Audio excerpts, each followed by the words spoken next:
It's time for us to get political today. That's right. It's going to be a very special political episode of Cabernet and Pray. Some of you are going to love this.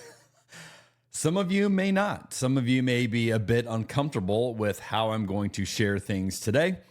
Either way, wine makes it better. And so I've got my glass here.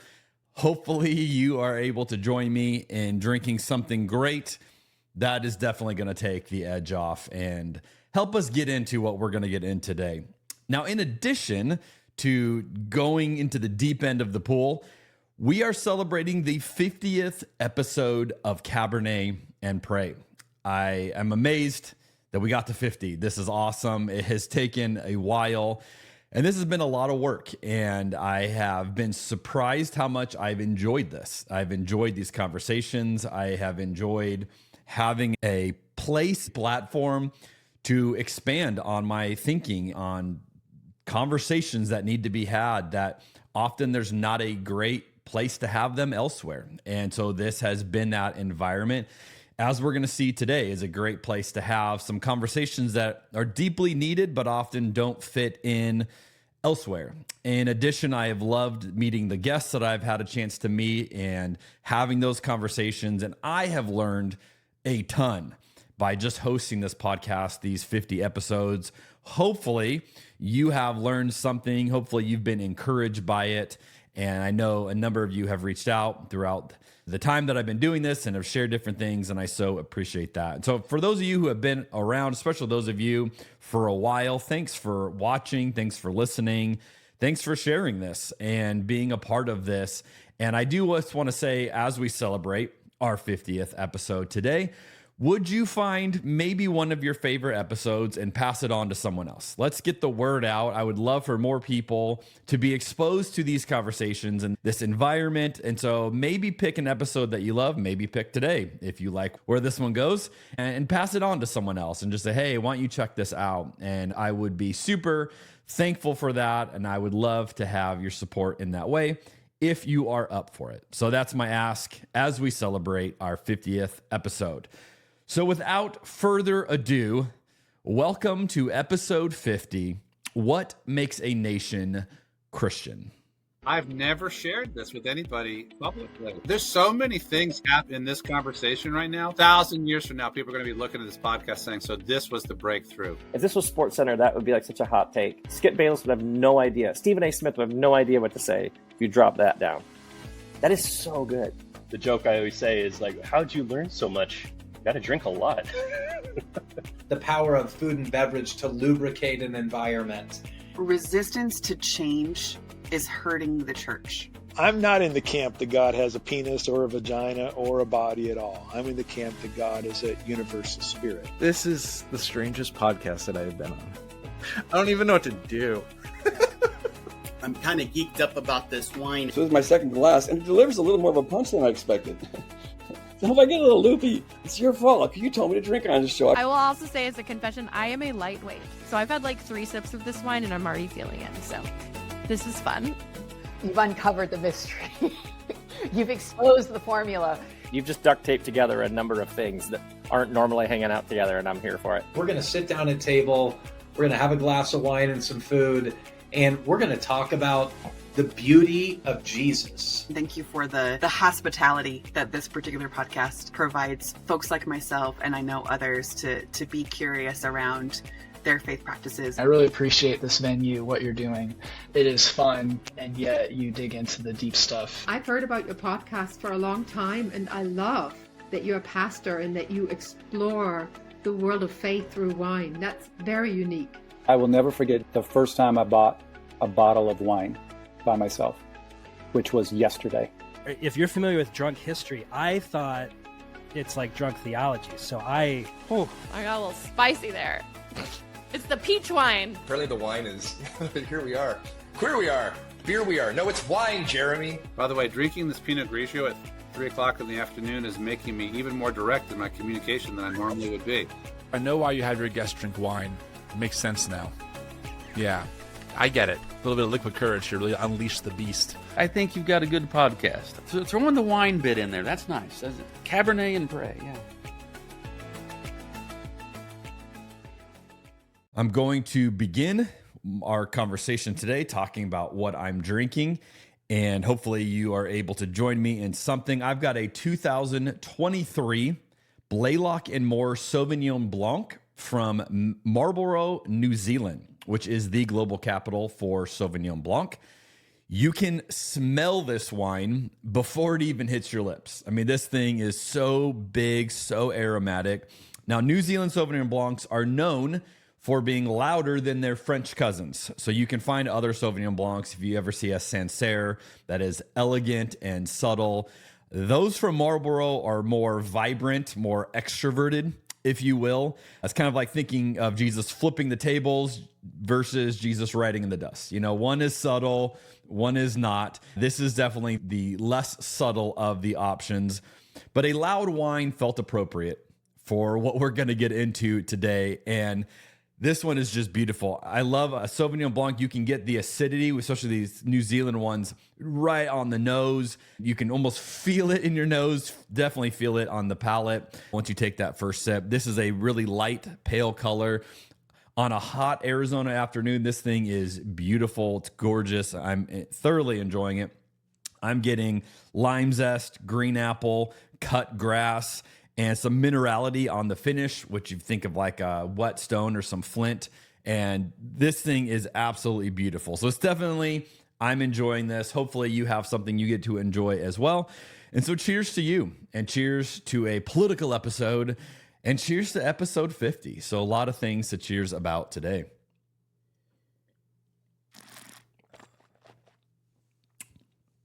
Ooh, just makes my mouth water as I'm enjoying that. So let's get into this then. Is the United States a Christian nation? A lot of different views on this one, a lot of opinions on this one. If you were to go church by church in America today and ask people what the answer was, most of them, I would suspect, would say, yeah, of course. You know, we were founded as a Christian nation. We were started as a Christian nation. Maybe some would say we need to get back to being a Christian nation, or, you know, we've lost a little bit of what we used to have. There's this underlying belief, certainly amongst, I would say, the majority of Christians in America, that either we were at one point or we are a Christian nation. Now, I want you to consider a quote from Greg Boyd. This comes from his book, Myth of a Christian Nation, that's going to challenge this notion a little bit. This is how Greg says it. When the kingdom of God is manifested, it's obvious. It looks like Jesus. But America as a nation has clearly never looked remotely like Jesus. There was nothing distinctively Christ-like about the way America was discovered, conquered, or governed in the early years. To the contrary, the way this nation was discovered, conquered, and governed was a rather typical, barbaric, violent, kingdom of the world affair. The immoral barbarism displayed in the early and subsequent years of this country was, sadly, pretty typical by kingdom of the world standards. The fact that it was largely done under the banner of Christ doesn't make it more Christian any more than any other bloody conquest done in Jesus' name throughout history, such as the Crusades and the Inquisition, qualifies them as Christ-like. So Greg Boyd and many others, and myself as well, would challenge the notion that America is a Christian nation, or that we ever have been. In fact, you have to gloss over a ton of American history to even make a plausible argument at this. And if you are willing to acknowledge our history, I just don't think there's any way you can make that argument. But maybe you disagree. And so to know how we answer this, we've got to figure out what makes a Christian nation. How do we even know if the nation we're living in is Christian? What criteria would we use? Is there even such a criteria? Does it exist?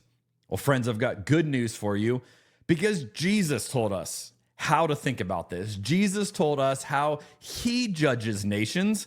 So we have a little litmus test, if you will, to figure out, how do we know if our country passes this test? Well, we can look at the words of Jesus and then unpack them for ourselves and figure out how we line up. So I want to read to you This is Matthew chapter 25.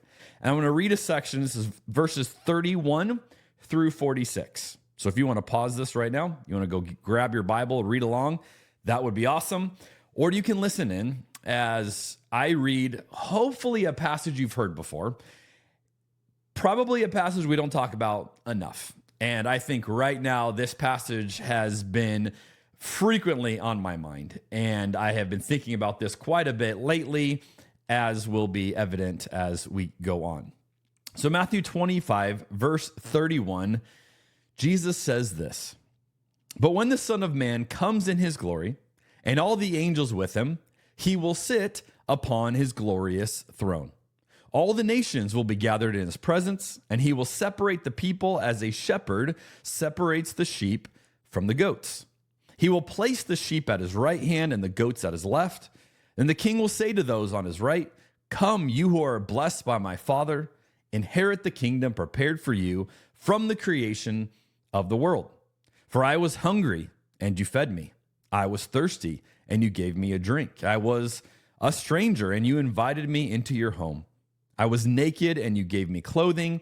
I was sick, and you cared for me. I was in prison, and you visited me.'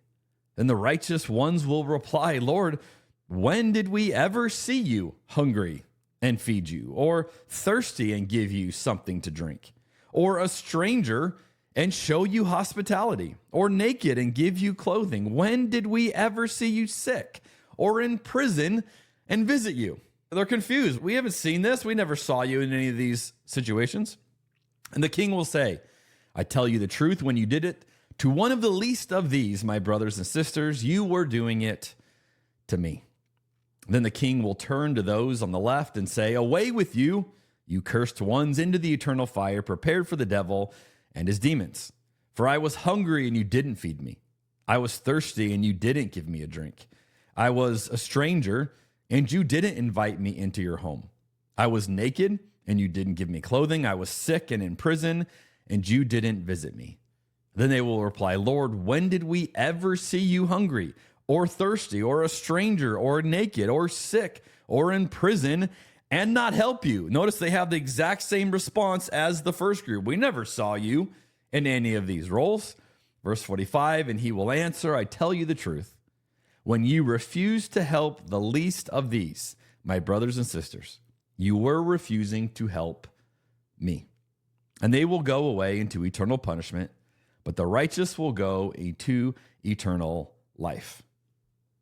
Now, I want to point out here that this passage is about Jesus judging nations, not individuals.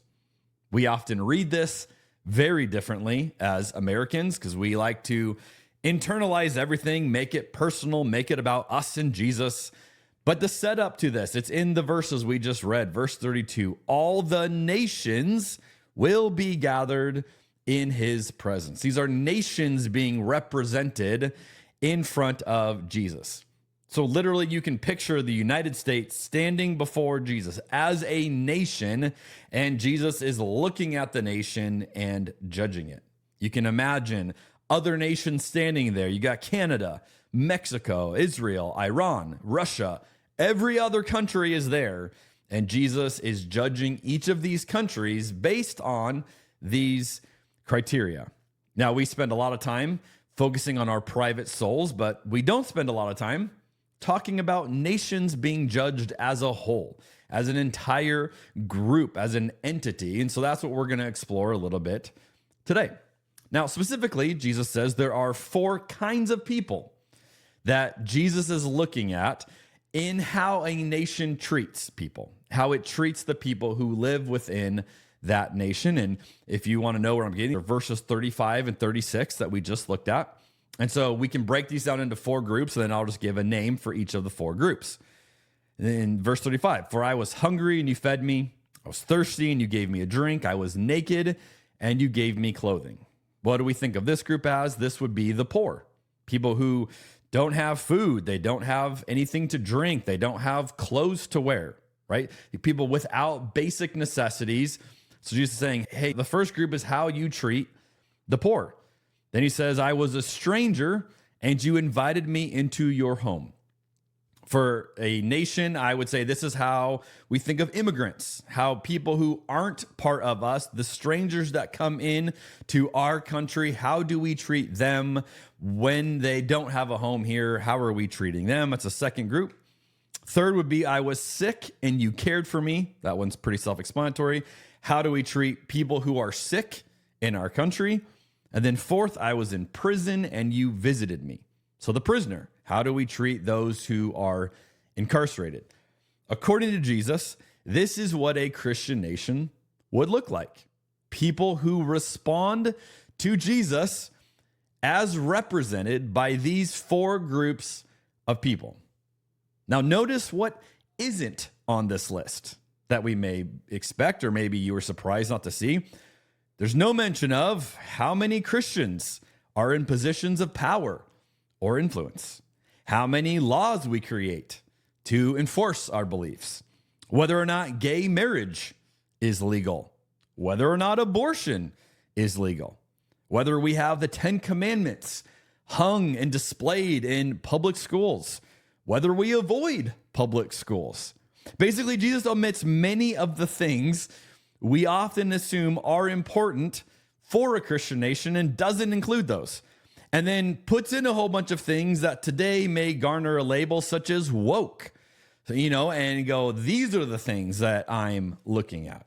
I want you to imagine if Jesus were to give a grade to the United States on how we treat the poor, the immigrants, the sick, and the prisoners, what grade would we get? Not you as an individual, not your community, not your church. As a nation, as a culture, what grade would we collectively get for how we treat these four people? Now, as we explore the answer to that, I want to highlight some recent events and point out some things that maybe you're aware of, maybe you're not aware of, and this is going to help us answer possibly how Jesus might view the United States today. Now, this is by no means an exhaustive list of details that I'm going to give. You could find plenty more of these. And if you want to go through this episode in a community, in a life group, in some sort of group setting, this would be a great one for you to add other details, add other current events that would, add to these four different groups and what we're talking about today. And you could have a whole bunch of extra conversations as well. So let's look at these four groups. We'll begin with, how is the United States treating the poor? Well, this one is coming up a lot lately in the news. According to financial expert Ramit Sethi, the recent Republican bill will cost the poorest Americans $1,600 every year while giving rich households a massive tax cut. He says that in 10 years, 81% of the benefits go to the top 10% of people, and the bottom 40% will pay more. 13 states recently turned down tens of millions of dollars of federal funding for poor children to get free lunches. There's a Republican Senator, Brian Lenny, who said this: "It's peak nanny state. It kills self-reliance and turns families into beggars." What's he referring to? Helping poor children eat lunch. That is peak nanny state, according to some of our representatives. President Trump has recently championed a bill calling for cutting $295 billion in federal spending over the next decade. This would be cut from SNAP, which stands for Supplemental Nutrition Assistance Program, or basically food stamps. We are literally making it harder for poor people to have access to food. And this is a controversial subject in our culture right now to suggest otherwise, to argue that we should take care of people who are poor. Instead, what we're functionally doing is creating tax cuts for those who are wealthy and making that gap even wider. Okay, how are the United States treating immigrants? How are we doing in this regard? President Trump has repeatedly said that undocumented immigrants are, quote, poisoning the blood of our country. He has said this on numerous occasions. And if you are familiar, this language echoes the rhetoric of white supremacists, in particular of Adolf Hitler. This implies the existence of a more pure bloodline that we have to preserve at the expense of inferior people, is the way this logic works. On June 23rd, 2025, the Supreme Court allowed the government to continue sending migrants to third countries instead of their home nations, lifting a previous court-ordered suspension.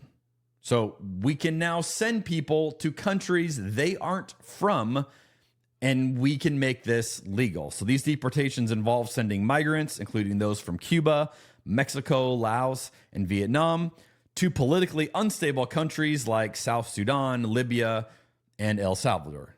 Countries that they're not from, but we are now sending them there because it's not our problem anymore. ICE is illegally detaining legal immigrants. In fact, this is why many people around the country are protesting all sorts of things that ICE are doing.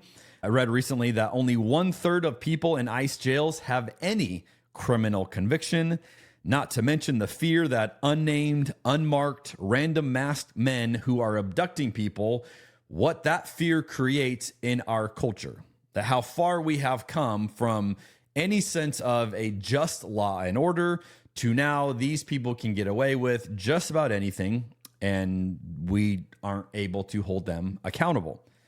In addition, a recent report revealed that ICE has deported dozens of U.S. citizens. That's right. Dozens of U.S. citizens have been falsely deported under this broad sweep of what ICE is currently carrying out when it comes to immigration. How is the United States treating the sick? Well, the United States is the only developed country that does not have a system of universal health care to some degree. And I remember when I resigned from being a lead pastor, it illuminated to me the absurdity of tying healthcare to one's job. And I confess I'd never seen it before because it hadn't ever affected me like that. But when you don't have a built-in healthcare system with your job, suddenly you see the absurdity of our system. That you should have healthcare because you're alive, because you exist, because you are a human, but rather we tie it to some sense of merit or your career or a job. And we've just gotten used to this, so we think it's normal. I've lost count of how many memes and videos I've seen recently of the U.S. military bombing Iran with some reference to them about to find out why the U.S. doesn't have free healthcare.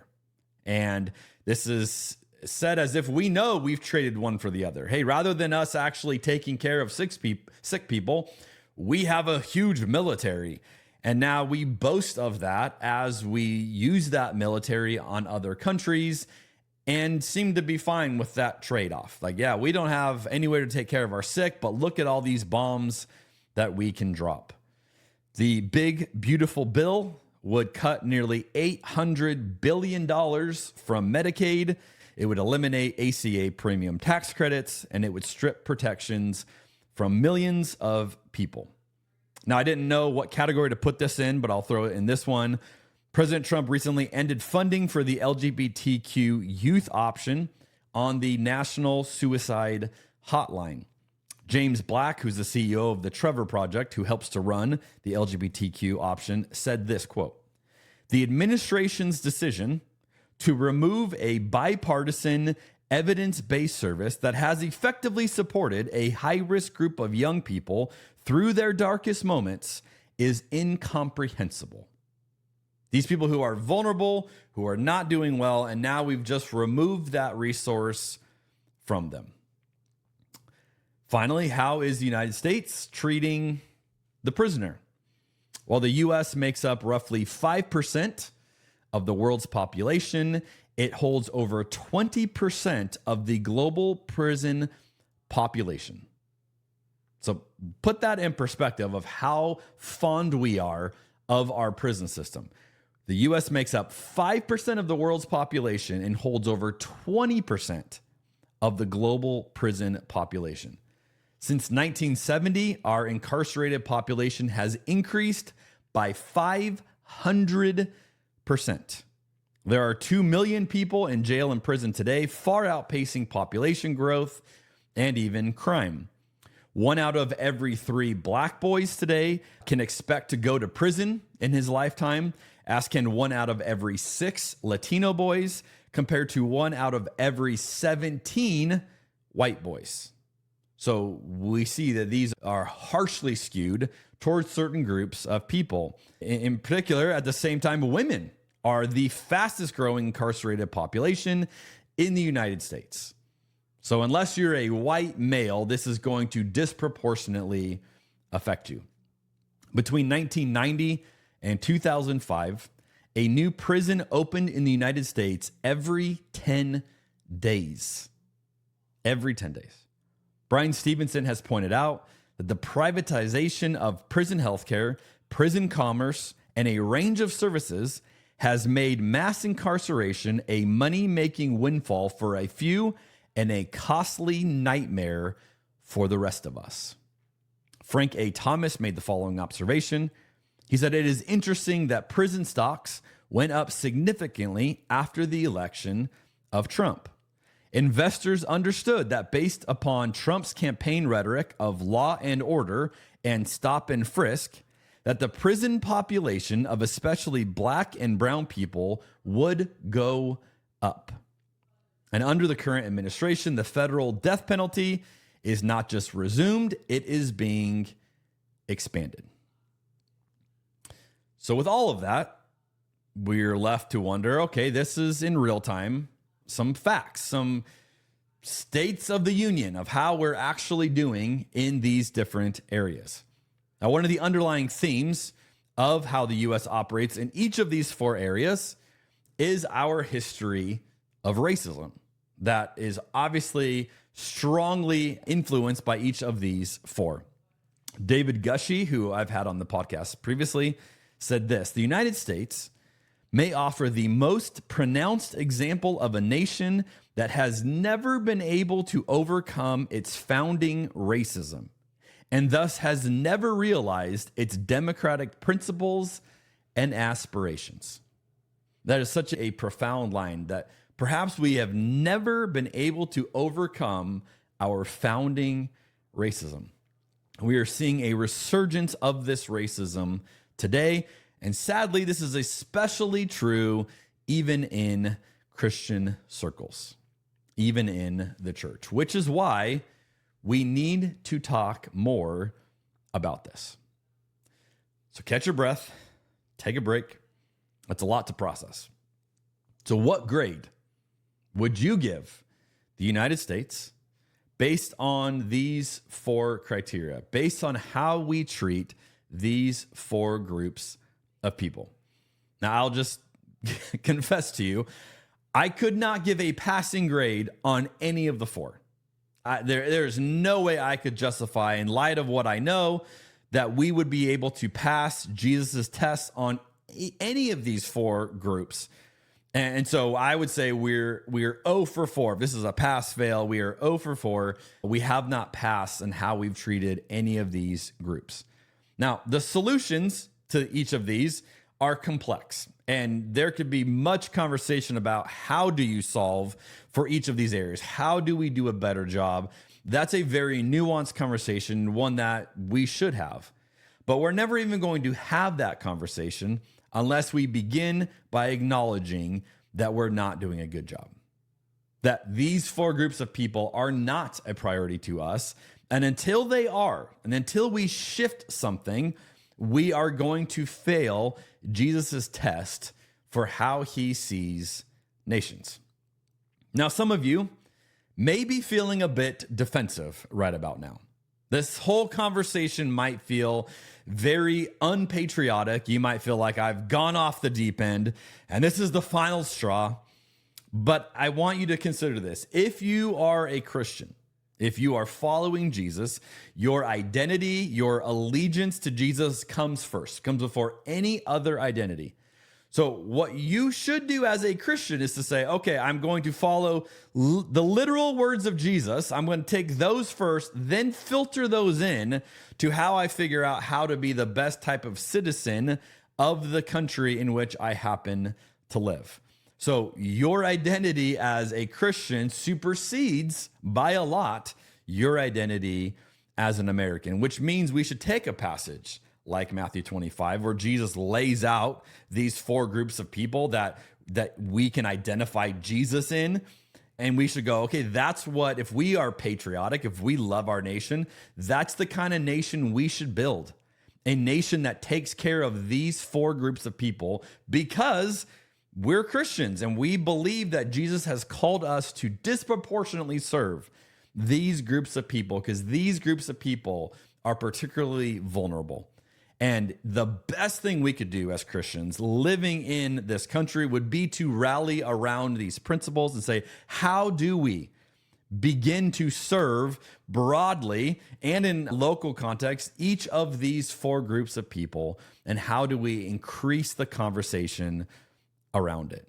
We should want to create a country that meets the criteria that Jesus lays out in Matthew 25.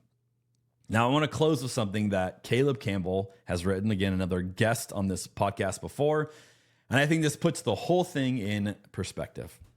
He says, in practice, we can often tell when God's words are being twisted by observing whether the hearers are experiencing peace, union with God, and unity with each other, or if they are marked by outrage, anxiety, and divisiveness. To which I just ask you this: when you look at our country right now, when you look at the leadership and the things that are getting passed and the way the language is being used, do we see outrage, anxiety, and divisiveness? That's what I see. That is what is on my news each and every day. And so that is not indicative of what Jesus is talking about. Instead, we should be the ones to work for experiencing peace and union with God and unity with each other. And it comes from a disproportionate focus on these four groups of people that Jesus lays out in Matthew 25. So, what grade do you give America? Is it a pass and fail grade? Is it a letter grade? How do you see us responding to those four groups of people that Jesus lays out in Matthew 25? And if you're not okay with the answer to that, how can we, as Christians living in this country, work to make these groups of people better taken care of? Can we elevate them, highlight them, speak out for them, and speak up against anyone who would threaten them or harm them or put them more at odds with the culture that we live in? I'll see you on the next episode of Cabernet and Pray.